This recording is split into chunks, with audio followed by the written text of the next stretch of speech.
Good evening, everybody. Welcome to the NBA Playoff Round 2 betting preview here on the Advantage Sports Betting Podcast. I am your host, Michael Fiddle. Today is Saturday, May 3rd. I should say tonight is Saturday, May 3rd. We are recording this at the end of the Denver destruction of the LA Clippers. Would you call that a classic Denver destruction? Would you call that a classic Clippers meltdown? Whatever you want to say, Denver moves on to play Oklahoma City. We have prices for game one. We have series angle. We have all 3.5 round two series priced, series price, and that much more. We are recording this before Sunday night's game 7 between the Golden State Warriors at the Houston Rockets. Now, we don't know who's going to win that game. We actually are not even going to cover that game in terms of betting stuff because I have no bets on that game. And so what we'll do is we'll just talk about what are the likely angles of Rockets versus Wolves? What are the likely angles of Wolves versus Warriors? And we will go through all of that stuff and more. If you have questions while we are doing them, drop them in the chat. Please like the video if you're watching on YouTube, if you're watching on Twitter or checking out it on the podcast feed later, come join our Twitter channel, the Advantage Sports Betting channel here. If while we go through today's show, and as we're going through round 2 stuff, there has been a bunch of plays bet by me and releases sent out. Anything that I say that I actively bet has been released in our WAP chat. You could find that the WAP chat linked in my Twitter bio and in the podcast description. We've removed the link to that from YouTube because YouTube is changing their guidelines of what they allow in terms of online gambling stuff. It just, it didn't really hit the same doing that intro music and having it not be Get Down on It. I was thinking about playing just the instrumental version of Get Down on It, but I was like, you know what?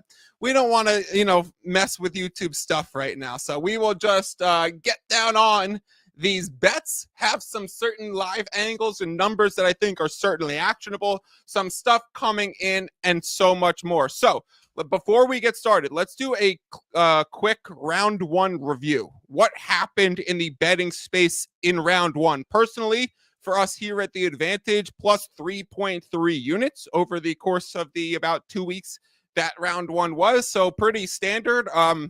Hindsight, I kind of wish it was better. A lot of the sharp angles and CLV sides actually did not pan out. The start of the playoffs, that first weekend was good for me, but there was a lot of plus CLV and clearly sharp sides that fell flat on their face. We get through round 1, plus 3.3, close to 3.5 units positive here at The Advantage, looking to build on that for round 2, 3, and 4, and towards we get to the NBA Finals.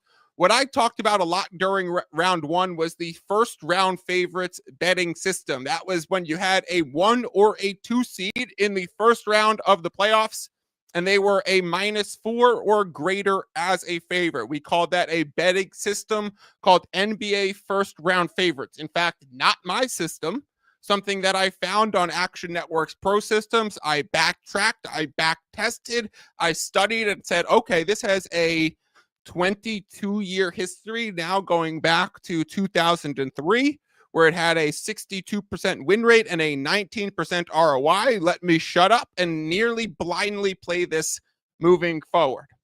Now, that's actually my mistake in round 1 and where I'm kind of kicking myself saying only plus 3.3 units, because the first round favorite system did it yet again. 10-5.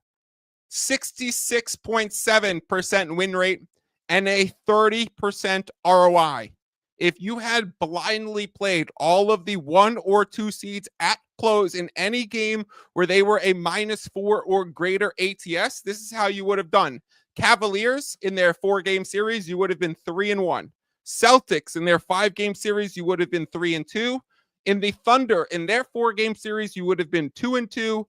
And the Rockets, the 2 seed against the Warriors, have had 2 games where they did reach -4 or -4.5.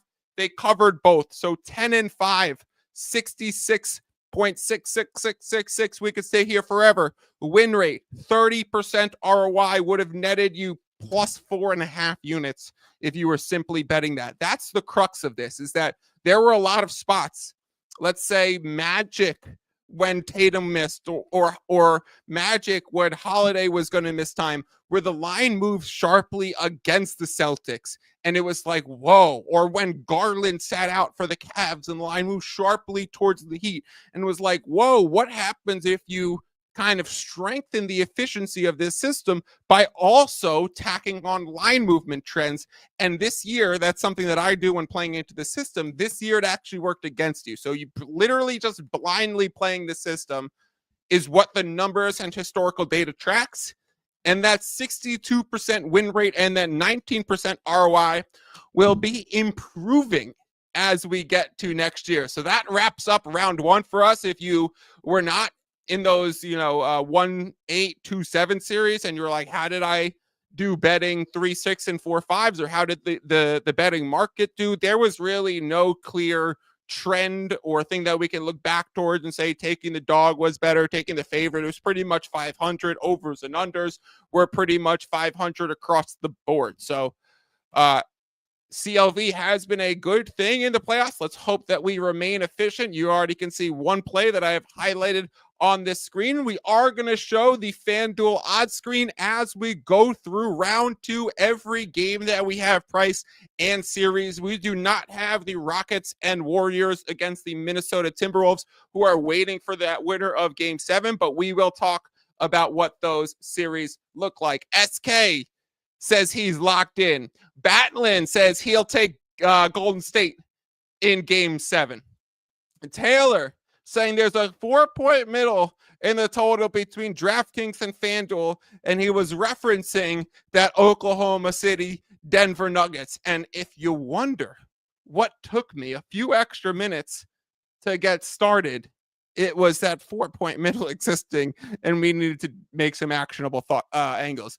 Drew says Thunder minus 8.5 at DraftKings. Go, go, go, go, go. He commented that early, and currently the line is Thunder minus 9 at DraftKings. So well done, Drew Stevens. Appreciate that comment and trying to get everyone their little bit of CLV before this show starts. Derek Lee TV says Golden State and over tomorrow, Michael. Get down on it. Ian, I want to do it so bad.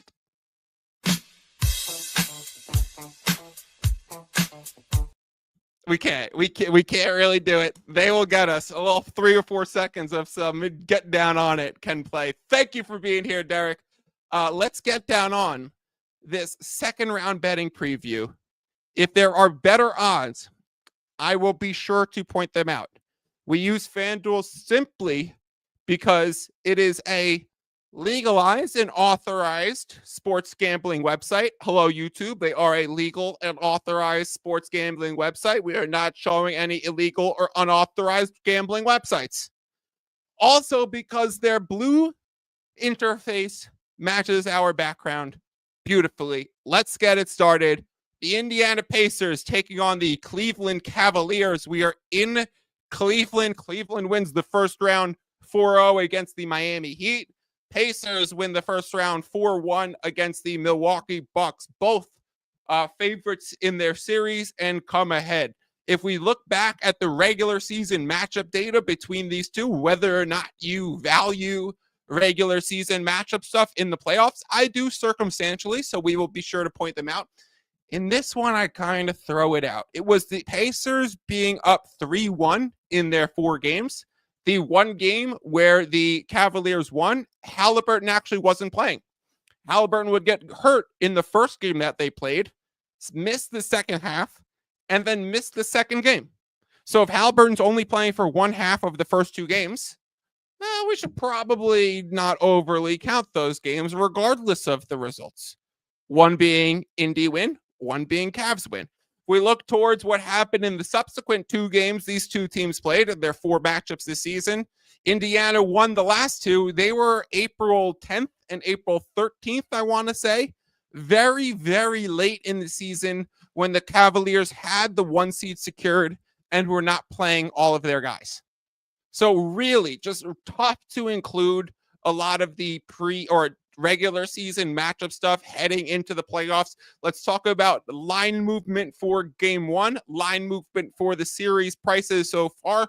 We saw this line open at Cavaliers -7.5 across the board. We have Cavaliers as a cheap -8 here at FanDuel. We have the same price at DraftKings pretty much across the board. Caesars 8 -105 is available there. 8s at all of the sharp books and the offshores. Bet MGM hanging the lone -7.5, -115 on the Cleveland Cavaliers. We released Cleveland Cavaliers -7.5, -110. Can you stretch that out and take it for an extra 5 cents? I actually think yes. And I actually would go play that -7.5, -115 at BetMGM. And the reason why this line is still hanging out here is because the uncertainty revolving around Darius Garland's toe sprain. He missed the last 2 games against the Miami Heat in that series. The Cavs would still win and cover both pretty easily. In fact, what did they win by 55 in game 4? Jeez. They look like Denver tonight or the Thunder in game 1. So you look at that spot and you say Cavaliers -7.5, but without Garland. And then you realize that they have some like 5 days off heading into this game tomorrow. That's at 3. It's at 6 p.m. Eastern. Sunday at 6 p.m. Eastern. Oh, I thought this game was earlier. Oh, that's nice. Frees up the morning. Okay. So 6 p.m. Eastern, Pacers at Cavaliers. That should give Garland a few extra hours. He did not practice, and he was non-contact in the Cavaliers' most recent practice that was reported earlier today. And so that shook the line, what was at a universal Cavaliers -8.5, and what felt like when Garland was going to be ruled in a Cavaliers -9. And so for that reason, looking here at Cavaliers -7.5, I would still take that because Ty Jerome has been fantastic. Sam Merrill has been fantastic. Max Strus, DeAndre Hunter, the Cavs depth. We'll get to the depth conversation in a second, but I do think we do get Garland back for this game, and then it closes at 8 or 8.5. I think because Garland has his injury lingering, I don't think we're going to get up to Cavaliers -9 and having the full price of DG in the lineup. What I think you're going to see is a 75% version of Garland in the lineup in the pricing. Cavaliers -8.5 at the close. If you could pay -7.5, -115, I would do it now. If you're looking at one of these -8s and you don't have access to the BetMGM price, I would wait this out and then use information on your side. Because if you're just getting the difference between 8 and 8.5, I would just take that knowing Garland's in later. Whereas if you're at the 7.5, you almost have so much asymmetric risk where if Garland doesn't play, the worst that line feels like it's going to get is 7. And so maybe you're half point behind the line and you're going to be 1.5 points in front of the line if Garland's in. So the asymmetric risk works heavily in your favor if you have that 7.5.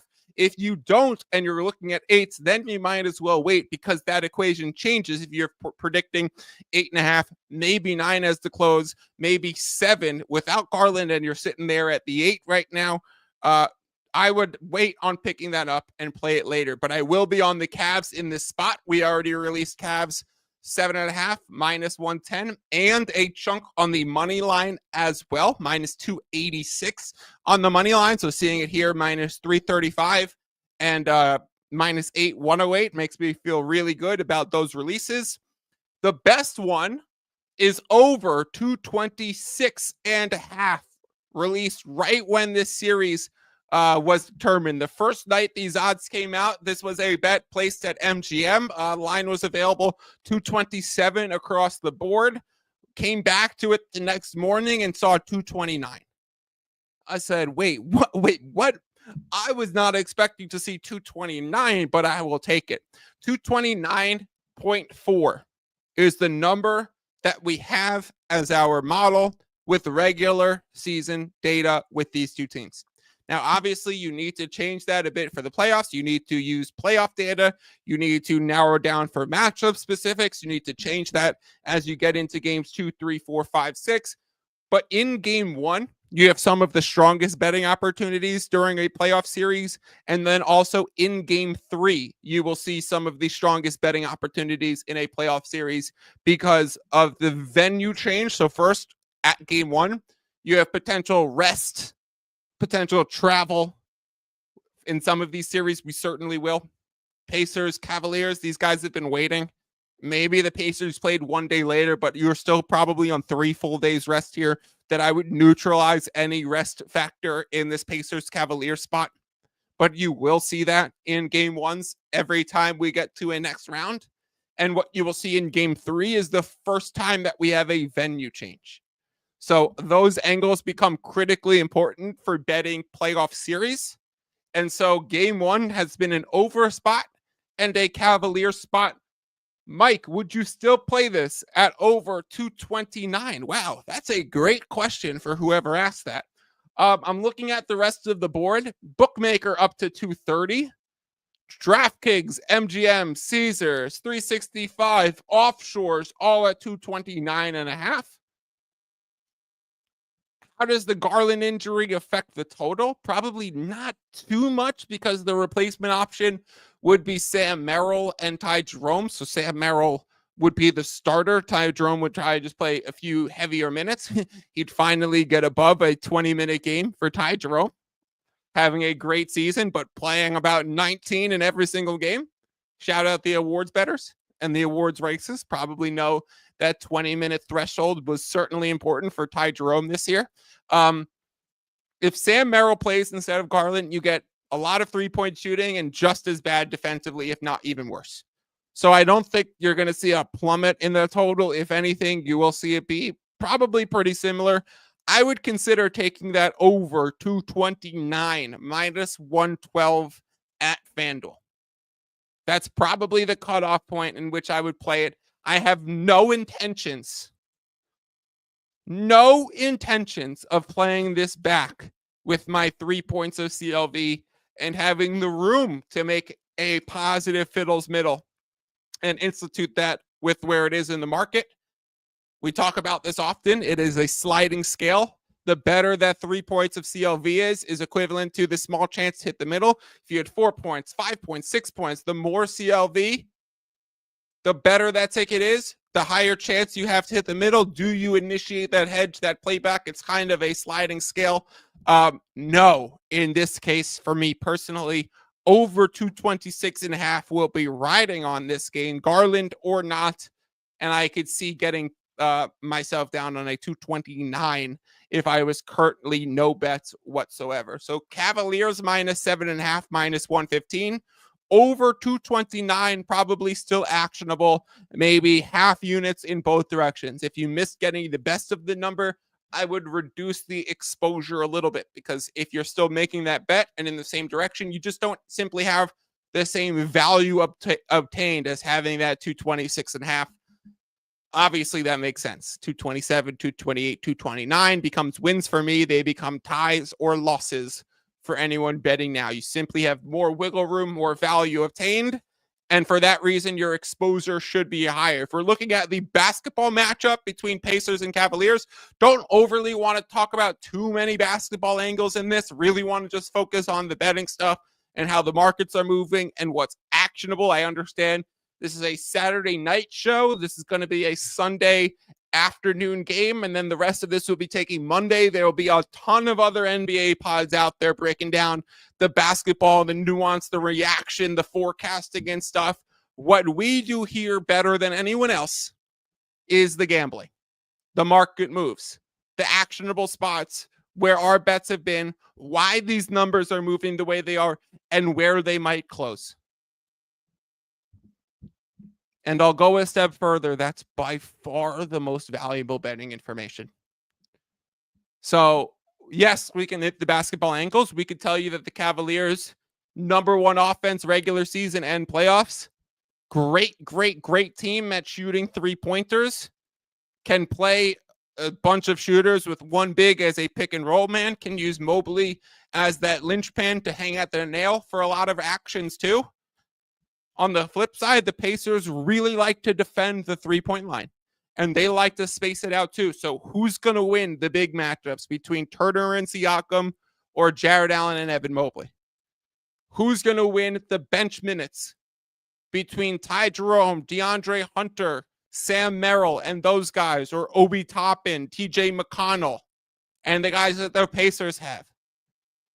So those are going to be the crux of it. Obviously, we can focus on Donovan Mitchell and Halliburton. You expect all of them to be fantastic. And a lot of this to see who can clean up around the sides. How does Atkinson versus Carlisle play out? Which team is more able to get to their spots?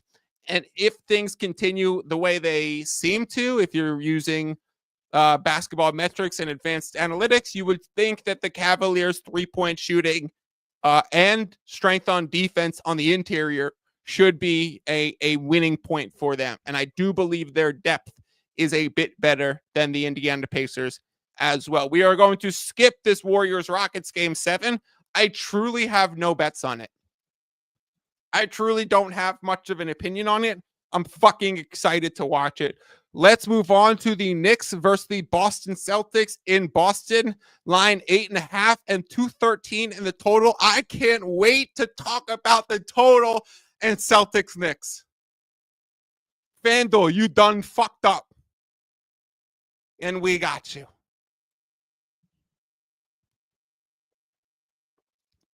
Sip of coffee late on a Saturday night. Who cares? We lit. Fucking round 2 of the NBA playoffs. Let's go. The Knicks at the Boston Celtics. The whole story this year was the Knicks can't beat a good team. The Celtics are fucking good. No surprise for me to say Knicks 0-4. I was going to say 4-0. Knicks 0-4 straight up against the Boston Celtics.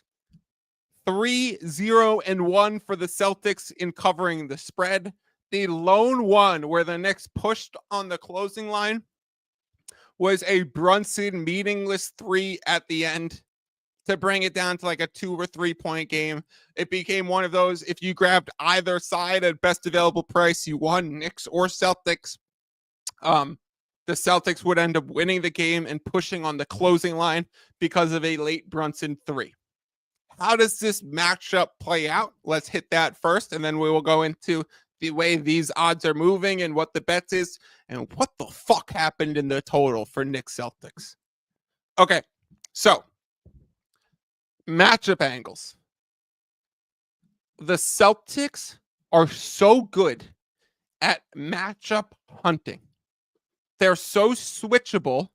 They're so willing to use anybody as the screener in a pick and roll. You'll see Tatum be the ball handler and Derek White as the screener. You'll see Jaylen Brown as the ball handler. I hope he doesn't go left. And you'll see Horford as the screener or Porzingis as the screener. Like, they'll bring anybody. You'll see Derek White lead the action and Drew Holiday come over as the screener. Tatum will set screens.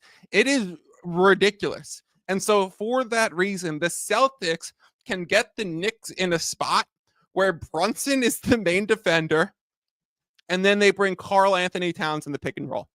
So it really just sucks for the Knicks, because no matter how hard that the Knicks have made their roster or will fight to keep Tatum with OG the whole time and Hart between and Bridges on Jaylen Brown and Derek White, and try and hide Brunson on Drew Holiday and let Drew Holiday be the shooter, but they can bring other shooters. Like, what do you do with Pritchard when Pritchard's out there?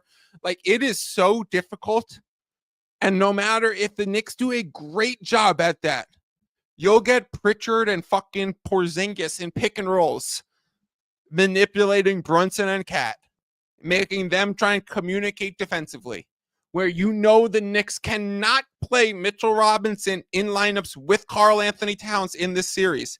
It will not work. And so who's going to be the rim protection? How does the Knicks handle that? That just so much that feels like the Celtics have 3 answers and are 4 steps ahead and have 5 counter punches to whatever the Knicks can offer. There's a reason why the whole thing of the Knicks can't beat a good team was brought to light. Because the good teams can put your best players in bad positions over and over and over and over again. And so the Pistons couldn't do that as well because they could switch OG and Hart and Bridges onto Cade. They could try and hide Brunson as much as possible. But no matter who was going to be the screen setter for Cade, it wasn't multi-options. It was you're going to have flanked by shooters. You're going to have a pick and roll on a drive. There's no pop factor for Duren. Beef Stew was key in that matchup because Beef Stew could pick and pop and hit a 3. Like, underratedly, Isaiah Stewart can hit a fucking 3. And so the Pistons didn't have the ways to exploit New York, and they still made New York not look great and really make them work. So tough series for the Knicks, who on offense are so reliant on Brunson, and Brunson has a world of trouble coming this series with the big guards and the physicality that he's going to be up against. Like, I just don't see how the Knicks win, which is why in series markets, Celtics minus 820. Quick math real quick. That is an 89% implied probability for the Celtics to win this series. That is crazy. In fact, the opening price at FanDuel was below 800. It got out to 900, and now it's settling at 820. So mainly Boston sentiment in the steam with like a bit of desperation Knicks money once the Celtics hit minus 900 and we're simply off market at FanDuel. So crazy stuff. Let's talk about game 1 angles for this. Now, shout out the person that texted me during Knicks Pistons game 6 and said, I think at this point the Knicks were up like 15 and was just like, hey, if Knicks Celtics comes, what are we looking for? What are you going to be looking for? What are your expecting prices? And honestly, not only is that a fantastic question, let's go a little bit further. 1, it's a fantastic question. 2, that person has the wherewithal to know that I was not betting the Knicks or the Pistons in that game. And if he had texted me, what are we thinking about Knicks Celtics? And I had been on the Knicks and the Knicks were up 15, he would have never sent me that text because I believe in the jinx. So he would have just been wondering, I wonder what happens with Knicks Celtics if that's what we get to. But I cannot text this to Fiddle because he bet the Knicks. So thank you to that person for knowing I was not on Knicks or Pistons either way in game 6 of that series. And it was okay to ask me. But Gambling God saw that text. Pistons would make it real sweaty. They would end up coming back. They would end up leading in the 4th quarter. It looked like a Pistons spot. And then the Knicks would end up pulling it out. So that's what happens when you call the games too early. Fortunate for me, it had no impact. But what was my answer to that? I said, I want Celtics anything 7.5 or better. So they're at 8.5 now. 8.5 was the open. Pretty sure I have no bets on the spread here. Because it came out at a price that was beyond where I was willing to go. For the total, I said 212.5. Anything higher than 212.5, I want the under. So here's what happens when the lines first dropped after the Knicks held on real sweaty. I say the Knicks held on because I literally mean Malik Beasley couldn't hold on to the ball and get a shot up. So it was bobble Malik, Knicks hold on to win. Knicks Celtics odds come up a few minutes later, and you see 219.5 in the total. Ladies and gentlemen, this is why I say game 1 of new series offers the most value. I promise you will not see 6.5 points of line movement in a total in any Celtics Knicks game for the rest of the series. we have already seen the biggest value spot that will be offered in Knicks Celtics, and it was Knicks Celtics under 219.5. DraftKings opened this up to 11.5. They're sitting there with an 8-point middle live on the screen at the same time. DraftKings to 11.5, FanDuel to 19.5. DraftKings ends up closing its line immediately, noticing, whoa, we might be way off market here. And DraftKings moves their line to 218.5 and then up to 219. And so it's, whoa, I'm watching all of this going, whoa, is this actually going to be closer to 219, 219.5? Why is the first movement towards the over here? What is FanDuel doing, putting up a 219.5? Am I fucking crazy? Let me double check the number. Okay, it says 212.4. That's a regular season number. I'd want data for the playoffs. You're going to go further under than that because of the way the pace changes and possessions decrease. So you're going to be looking anything below 212.5. That was my barrier. Seeing the 211.5 show up at DraftKings and the 8.5 spread was like, oh shit, I can't bet anything on this game because I wanted 7.5, 8, and I wanted less than 212.5. And they put up 8.5 and 211.5. So in a rare DraftKings moment, honestly, guys, congratulations. Hat tip DraftKings on a rare good opener. The result would be FanDuel would end up moving that line to 218.5. I would say, okay, there's my signal. It is going to emerge as an under spot from here. I put a unit on the under, 218.5. DraftKings moves their 219.5 back to 218.5, eventually to 217.5. I'm seeing it happen. Then they plummet it back to 214.5. Caesars opens it at 214.5. Circa opens it at 214.5. And you just know it really was supposed to be an under spot. Bless me. Bless my bets. It really was supposed to be an under spot. We're halfway there already, and this line is going to continue sinking. So it was get all of a max bet down on that under 218.5. That's what I have. And played it back with some existing 214 or 214.5. I forget which one exactly it was when it was sitting there in the market. So I have one unit tilted towards the under on a 218.5 and a middle setup between, I think, 214 and 218.5. A dominant fucking position for Knicks Celtics game one.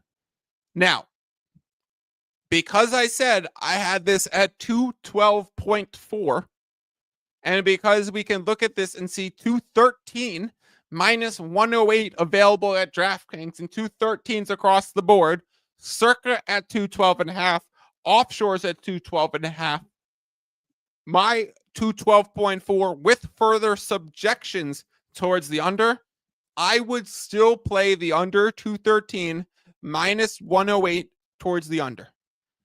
This is when I would play a half unit and not max bet it. This comes back to what we were talking before. The value changes when you don't have the right number. If you want access to the numbers at my release, sign up for the WAP. It is $100 a month. If you leave a review on the store page, there's 2 free weeks added to your account instantly. And if we ever have a losing month, the entire next month is free credit. So we think, me, Ian, Drew, our team over here at The Advantage, and the history of good bettors in the market and the history of data that shows how you're winning sports better. We didn't just make this up out of thin air. If you beat the closing line this consistently, you will be a consistent winner, especially on the volume that we have. And so for that reason, anytime we have a losing month, we feel is simply variance that worked against us when we had consistently good tickets. We will always consistently be ahead of the market. Those are the strategies that I know how to do. I do my job. I do my process. Do the players do their job? And do we get the results? So when I have a under 218.5 on this Knicks Celtics game, and it's here at 213. No matter what happens, if this game lands on 225, I did my job. The players didn't do theirs in terms of my bet, but that's great process over and over and over and over again. So come join us in the WAP. Again, you could find that link in my Twitter description, in my Twitter bio, in the podcast description. I will make sure I tweet it out. I will make sure I comment it to the YouTube video so that it's not directly linked on the YouTube, because whatever's going on with YouTube's community guidelines as it respects to online gambling. All right, let's talk Denver versus Oklahoma City Thunder. OKC 9.5 favorites here at FanDuel, a 224.5 here in the total. Let's quickly check on the market because I think there might be some actionable bets. These lines opened fairly recently, and it's actually not even on my odds screen, so I need to actually flip through betting websites and see if it's available there. But if you have a remaining OKC minus 8.5, I would for sure be playing that. Nope. MGM has it at 9.5 minus 115.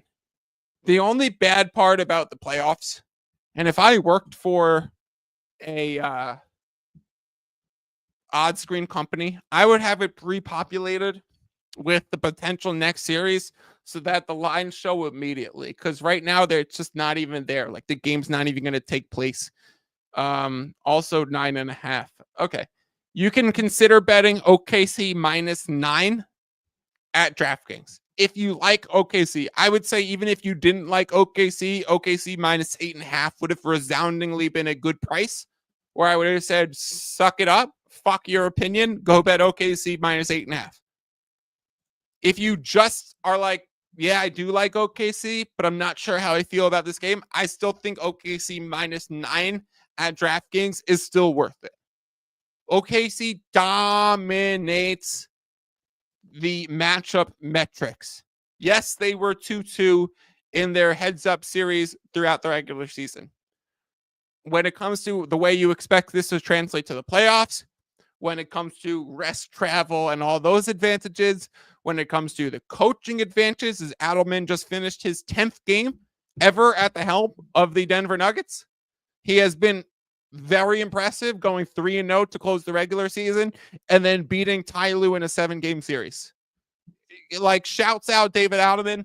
I didn't really have too many opinions on the Michael Malone firing, but I do really like how the Denver Nuggets do this thing where, like, we hire former head coaches' sons.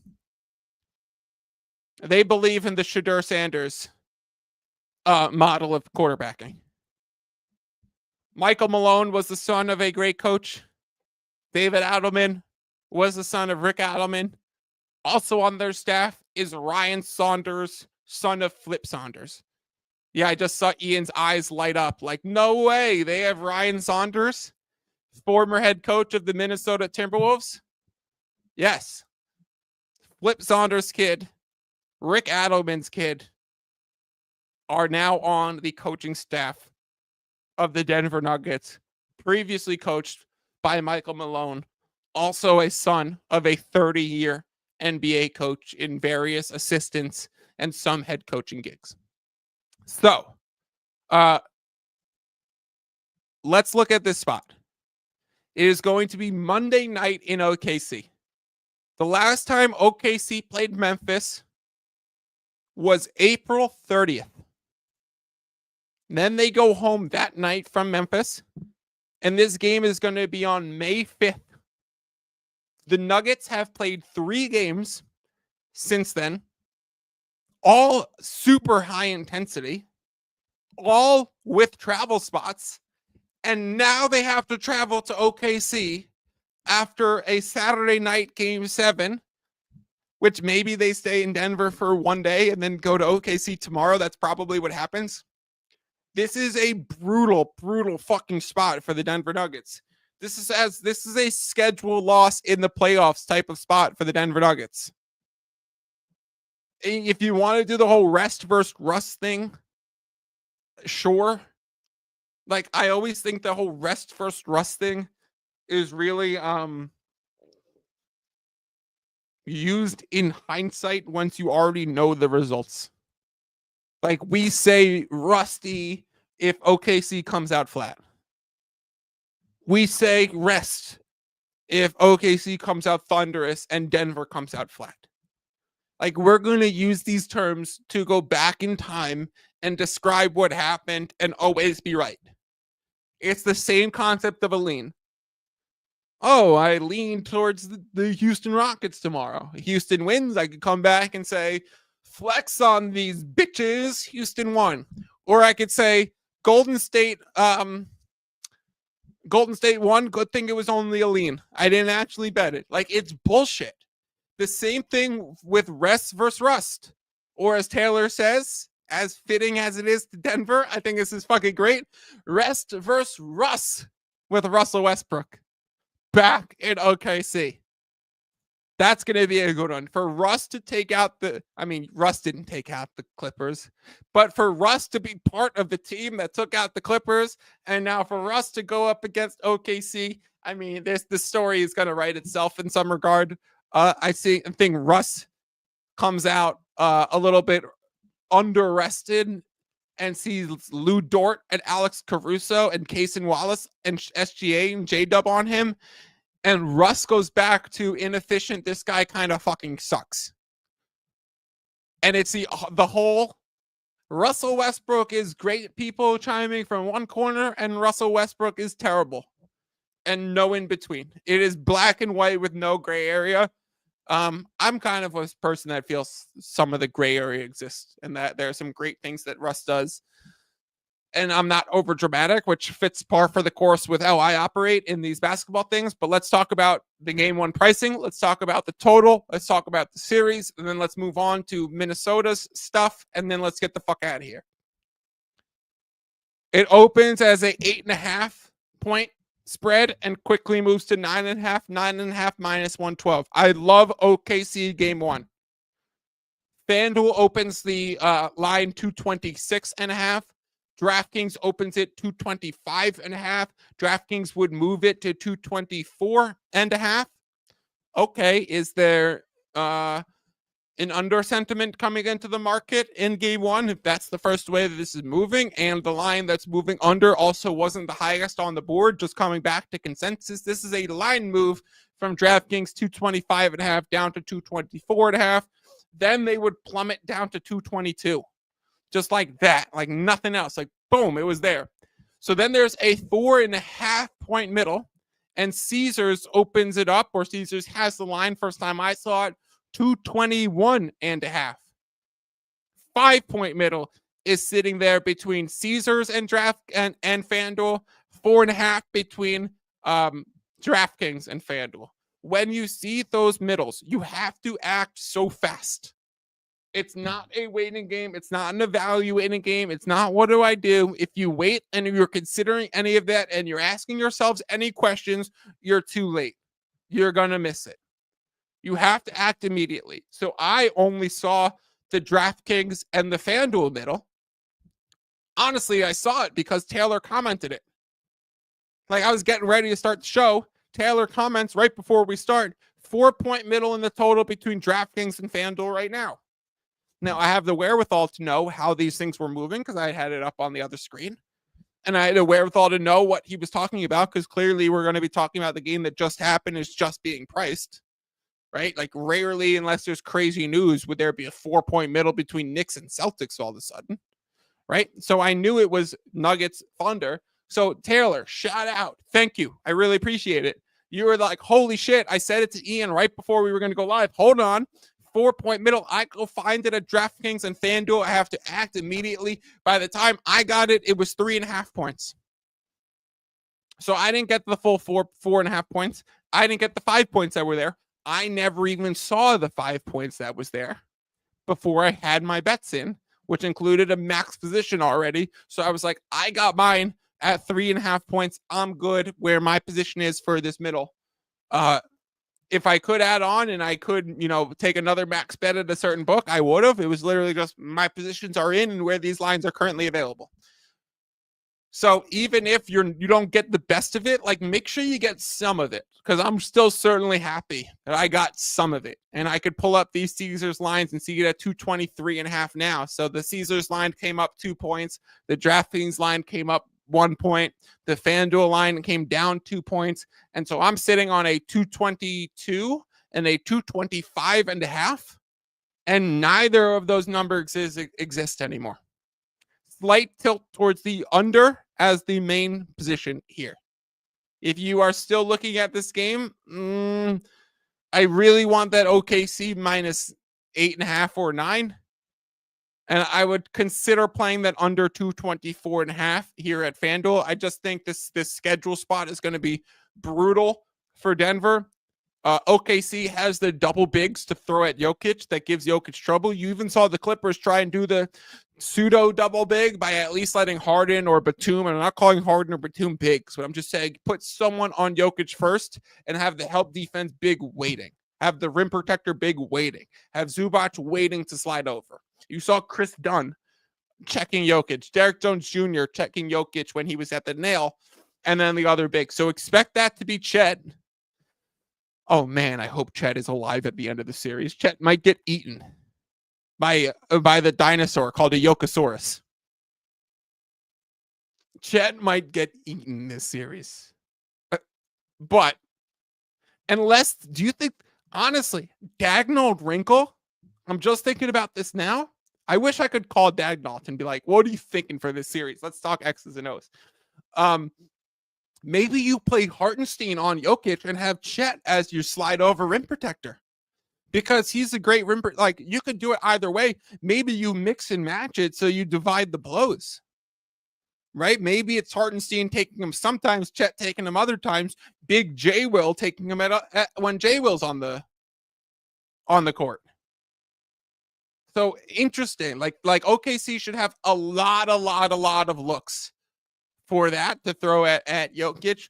And then just like who's going to guard Murray? Is it going to be Case and Wallace? Is it going to be Dort? Is it going to be Caruso? Is it going to be J-Dub, SGA? Like who? Like OKC should destroy Denver.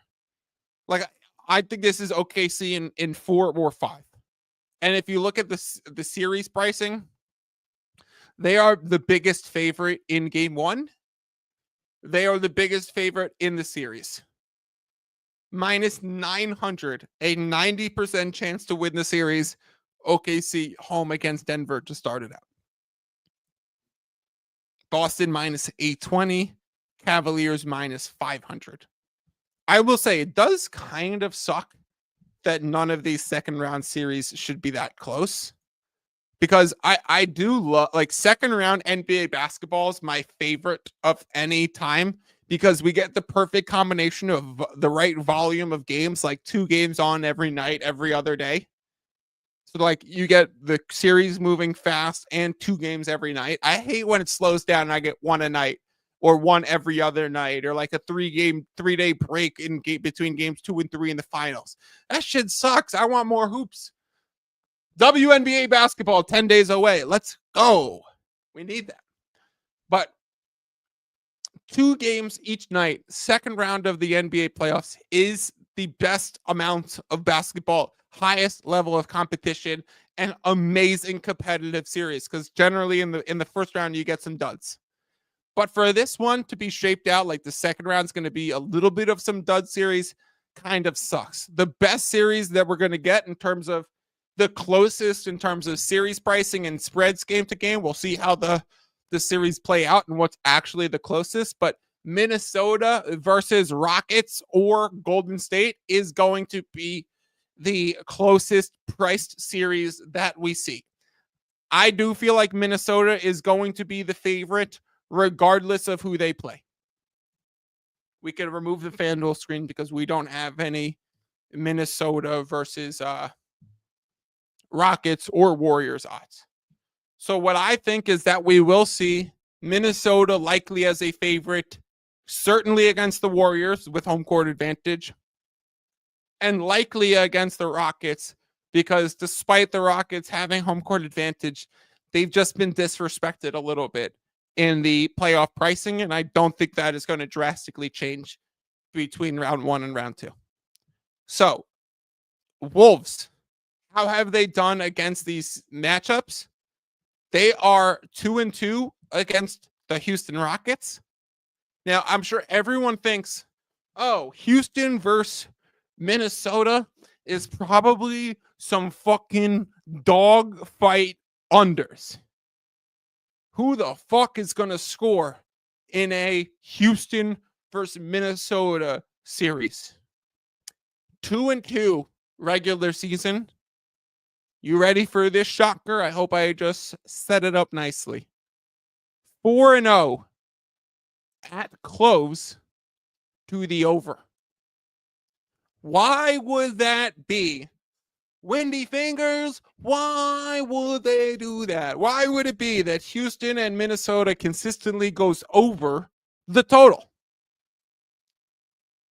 Because Minnesota can play big.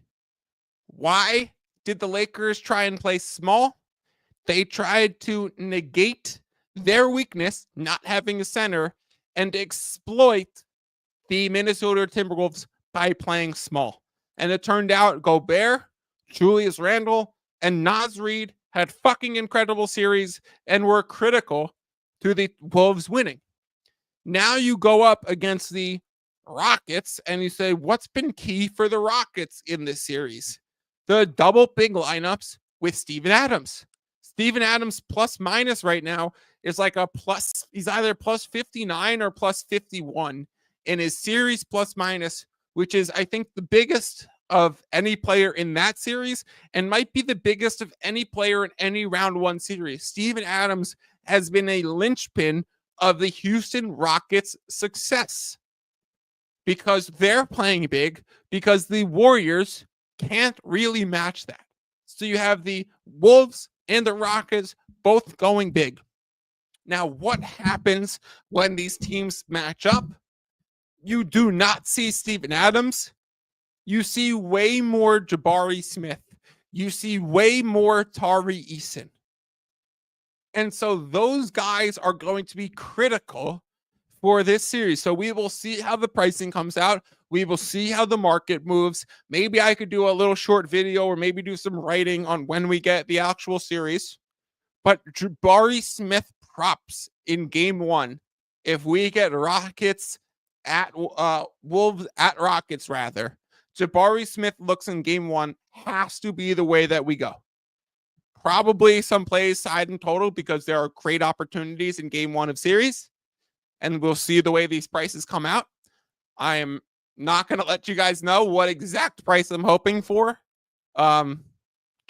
Beauty of joining the WAP. If we get the price, I will send it out immediately. But Jabari Smith prop angles, threes for spacing, points, maybe blocks because he's going to have to be under the paint a little bit and be playing small. So you're going to really like Jabari Smith. The Rockets might go as so far to use Jabari Smith when Şengün is not on the court as the small ball five. Like we saw the Lakers go on some runs with Rui and Finney Smith out there. At the start of the second half, where JJ Redick didn't play anybody else for the whole second half, it was because he started out on a 14-point run with Finney Smith and Rui and LeBron, Luka, and Reeves. So, like, expect the Rockets, if they get there, to try that with Jabari Smith. He would be the main guy that I would look towards for that. If we look towards Wolves versus Warriors, I would throw out any of the regular season data. They did play 2 games in short order. They have not played since Jimmy Butler has been on the Warriors.